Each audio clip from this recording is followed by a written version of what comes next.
Welcome. Enjoy watching. Rode without her. The call came just past midnight. Brad was parked outside a warehouse near the Houston docks, running low on caffeine and even lower on patience, when his phone buzzed with a number he hadn't seen in years. Emily. She didn't say much, just that she needed help. Said she'd made a mistake. Her voice cracked on the word trouble. Against every better instinct he went. She was waiting outside a Shutter gas station, wrapped in a hoodie 2 sizes too big, hair damp, eyes wide. She looked older, thinner, but that smile still worked like a switchblade. "Brad," she said like she still had the right to. "What's going on?" "I just need a place to hide. Just for a night." He didn't ask questions. Not yet. He let her in the truck. But the second they pulled onto the freeway, he felt it. The lie. She kept glancing at her phone, kept checking the rear view. And when she asked to take a quick detour to meet a guy named Rico, just to talk, he finally looked at her, really looked. "You in danger, Emily? Or are you the danger?" She flinched, then smiled, and Brad knew. He played it cool, drove where she asked, parked where Rico told him to, but he kept the engine running. And under his seat, he kept his leverage. This wasn't Brad's first trap. It just might be hers. Rico stepped out of the shadows like he owned the night. Flashy chains, designer jacket, and a smile that meant trouble. He leaned into Brad's window without asking. "You the ride?" Brad didn't flinch. "I'm the guy with the keys. That makes me the one in control." Rico smirked, eyes darting to Emily in the passenger seat. "She told me you were chill." "You don't look chill." "She told you a lot?" "I'm guessing," Brad said. "Like how I'd help." "No questions." Emily kept her gaze down, silent. Rico reached into his coat, slow, deliberate, and pulled out a small duffel bag. Dropped it into the back of Brad's cab. "One stop. That's all. You drive." "We forget this ever happened." Brad gave a slow nod, started the truck, rolled down the block. But he didn't turn toward the freeway like Rico said. He took a hard left, cutting through an alley so narrow the mirrors nearly scraped. Rico leaned forward. "Where the hell are we going?" Brad didn't answer. Emily shifted. "Brad, quiet," he snapped, eyes locked ahead. When he braked behind a locked gate, he turned off the engine and looked at Rico through the rear view. "You brought a duffel full of something that stinks like heat. I'm guessing not laundry."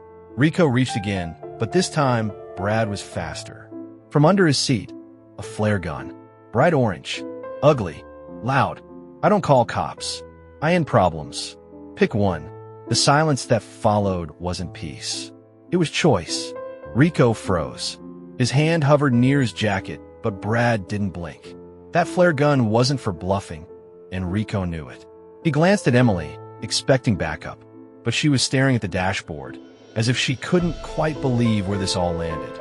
Brad kept his voice even. "You wanted a driver. You got one. But you should have asked what I do when people lie to me." Rico licked his lips. "You think you scare me with that toy?" Brad cracked the passenger window, just enough to show the fused tip of the flare, resting against the duffel bag. "Your toy is sitting on something flammable. Gasoline? Pills? Dirty money? Doesn't matter. The second you move, it lights up." Emily turned to him, voice shaking. "Brad, you're not this guy." "No," he said. "I wasn't. But you brought him out." The seconds stretched. Rico finally raised his hands. "Okay, we walk. You keep the bag. Just let it go." Brad gave him a tight nod. Doors open. Rico climbed out slow. No sudden moves. Emily followed. Hesitated at the door. "Brad, I didn't mean for her." "You did," he cut in. "You just hoped I'd stay blind." She looked at him like she wanted to cry, but didn't. Then turned and vanished into the dark behind Rico. Brad sat still, listening. Then he reversed, left the duffel in an open lot under a traffic cam, and drove. No flare, no fire, just distance. Again. The next morning, Brad sat at a diner off I-10, coffee lukewarm, eggs untouched. His phone buzzed once, unknown number. He didn't answer, just stared out the window as freight trucks rolled past, heavy and hollow like the feeling in his chest. He told himself it was over. Again, he'd done what he had to do. No arrests, no blood, just a clean escape from yet another story that started with a voice he trusted and ended with a silence he deserved. But a part of him, the part that hadn't hardened, kept replaying Emily's last look. Not guilt, not regret, just recognition. Like she finally saw the version of him she helped build. He left cash on the table, climbed back into the cab, and pulled out onto the highway with no real plan. Just away. An hour later, a message pinged through the rig's CB relay. Low-tech, anonymous, old school. You saved me from him. I didn't deserve it. But I saw you. I saw the man you become. Be safe, Brad. He didn't reply. Didn't need to. He tossed the flare gun into the glove box and switched off the CB. Emily was gone. Rico was someone else's problem now. And Brad? He wasn't looking for peace anymore. Just honesty. From the road, from strangers, from himself. The Houston skyline faded behind him in the mirror.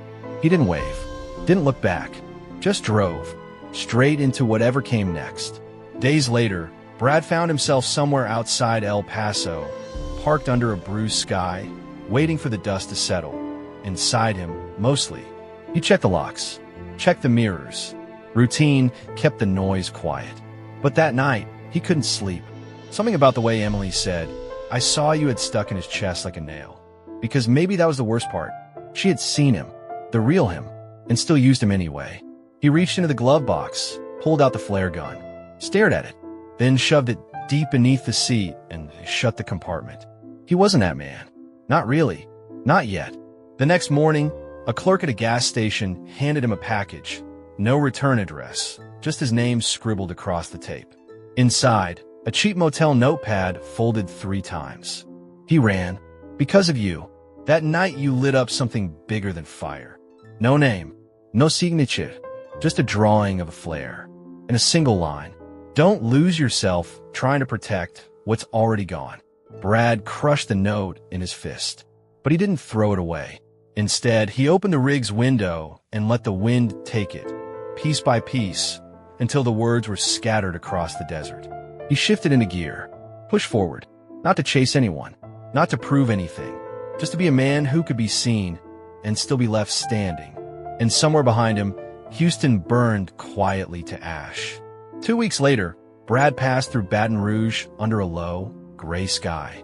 The road ahead was clear, but something in him still dragged like loose cargo. He wasn't angry anymore, just tired. Tired of people who called only when they needed saving. Tired of hoping the past would stay buried. Tired of pretending trust hadn't become a liability. He pulled into a rest stop just before dusk, killed the engine, sat in the silence. His phone lit up again. Unknown number. No voicemail this time, just a text. Still breathing, still moving. Thank you. He didn't reply, but he didn't delete it either. Instead, he scrolled back to a photo he rarely looked at. A grainy shot of his truck under an Oklahoma sky, taken years ago by someone who'd once called him a safe place. That version of him still existed. Somewhere, Brad stepped out of the cab, stretched beneath the yawning clouds, and for a moment, just a moment, he let himself feel it. The weight of everything he'd carried that no one else ever saw. He walked back to the trailer, checked the locks. Solid. Then he wrote something on a scrap of receipt paper, left it folded on the picnic table outside. No name. No explanation. Just 4 words. Not your cover story. Someone would find it. Maybe it would mean nothing. Maybe everything. Either way, Brad was done being the background in other people's fires. He had his own road to burn now.